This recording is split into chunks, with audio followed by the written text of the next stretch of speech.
So today, we're going to look at a not-so-famous movie retelling called Snow White, A Tale of Horror from 1997. It stars Sigourney Weaver, who was brilliant in it. And yes, I am a fan of hers. I'm a horror fan in general, so how could I not like Sigourney Weaver? And I happen to like this movie. It's beautiful, well thought out, somewhat historical, and has 4.5 stars on Amazon. Personally, I think it flopped because the world wasn't ready for a horror version of Snow White, even though that's much more true to the actual story, and it might have actually done better today. But the movie also had some serious storytelling problems, and that also hindered its success. And that's what we're going to look at today. It's serious storytelling problems. Because I don't want you to make these mistakes in your book. Hi Novelteers, I'm Devlin Blake, novel writing and self-publishing expert, coach, published author, and former ghostwriter of 200 books. If you'd like to know how to work with me, you can check out the links in the description. So, a dark retelling of Snow White. How the heck does that work? Well, the usual way. The original Snow White was very dark in the first place. But the hook for this movie was actually Weaver's character, the stepmother. Her name was Claudia, the stepmother, in this story. In the original story, of course, she had no name. And Claudia started out as a nice woman with a questionable family history who went insane after the stillbirth of her child and being told she could have no more. This was the point where the movie turned... This was the point in the story where Claudia turned on Snow White and became the evil stepmother we're familiar with. So, where exactly are the storytelling problems? That seems pretty straightforward. Well, it is straightforward, but the movie isn't. For example, nearly 1/4 of the movie is setting it up. We see Snow White, who was renamed Lily for this movie, and that's what I'll be calling her from this point on. We see Lily's mother die in a carriage accident in the snow. She gives birth to her baby, which is Lily, Snow White, and then dies. Now that would actually be a decent prologue, if it stopped there. But it didn't.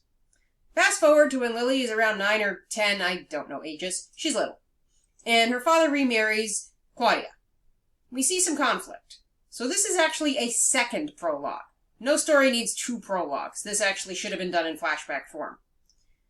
So we speed up time, and Lily is 16 or 18, I think, old enough to be considered a woman in this time period. Again, I don't know ages. She's loosely engaged to a young doctor who's of equal class, but older than her by a few years. Not that uncommon back then.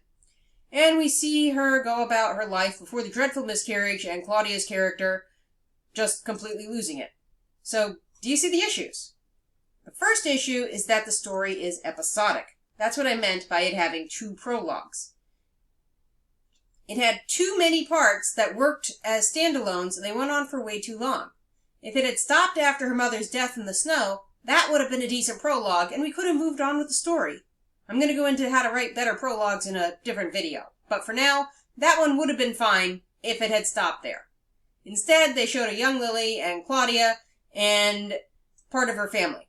It's important to the story, but that really should have been done in either flashback form or as a prologue. Not a second prologue, but the original prologue. Because by the time the story really started, our brains already told us, don't trust this part. It's not the real story. So it was kind of hard to get invested in it after that.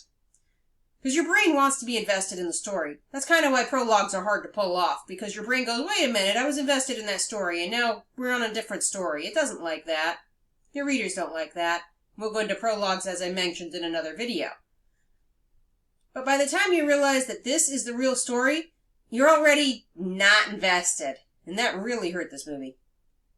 They could have fixed that problem with a little more focus on storytelling, and a little less on pageantry. Don't get me wrong, the pageantry in this movie is gorgeous.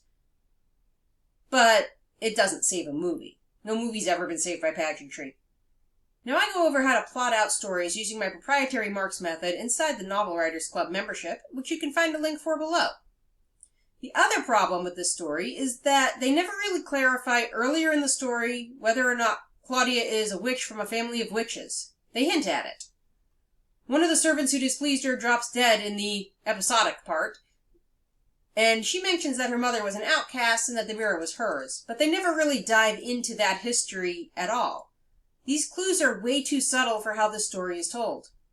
One of the things I tell my writers is to make sure your tone is consistent throughout, and this story isn't.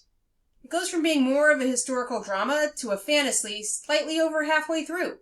And that's really too long to introduce the element of magic to a story that previously had no magic before. The fact that it's Snow White doesn't necessarily mean that there's going to be magic. But there was magic, and it should have been introduced way earlier than the halfway mark.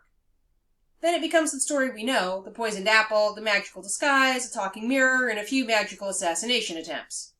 You'll notice I did not mention the dwarves, because there are no dwarves in this. These are only normal, grown, rough-around-the-edges men who live in the forest and hope to strike it rich in the mine. But back to the story. They're hardly in this at all. To use magic as much as it was used in the later half of the story without introducing the idea that magic could have been used earlier made the story feel off. I'm going to say it even made the story feel broken, and went from a decent period piece to a fantasy much too quickly. With the right attention to detail, this movie could have been something really spectacular. And of course, it still did pretty decent, but it didn't do well at the box office. So the use of episodes within the larger narrative, or in this case, 2 prologues, which is what it felt like, and the bizarre genre shift in the middle, kept this movie from being all it could be. And I want your books, your stories, to be all that they can be. That's why I went over these mistakes, so you don't make them. If you need help with your book or another pair of eyes on it, contact me. There are ways to work with me in the description. And until next time, this is Devlin Blake, saying right on.